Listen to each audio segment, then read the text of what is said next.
ভারতের রাজনীতির রেকর্ড বুক রীতিমতো ওলটপালট করে দিচ্ছেন দক্ষিণী সিনেমার সুপারস্টার থালাপতি বিজয়।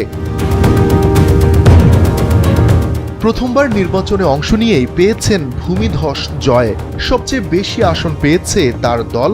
এমনকি এই নির্বাচনে বিজয় ড্রাইভারের ছেলেও পরাজিত করেছে প্রতিদ্বন্দ্বী হেভিওয়েট প্রার্থীকে। শুধু তাই নয়, এই নির্বাচনের সবচেয়ে বড় ক্লাইম্যাক্স, বিজয়ের দলের এক প্রার্থী জয় পেয়েছেন মাত্র 1 ভোট বেশি পেয়ে। নাটকীয়তা এখানেই শেষ নয়। সবার শেষে ভোট দিতে যাওয়া ওমান প্রবাসী এক ভোটার দাবি করেছেন তার ভোটে নির্ধারিত হয়েছে এই জয় পরাজয়।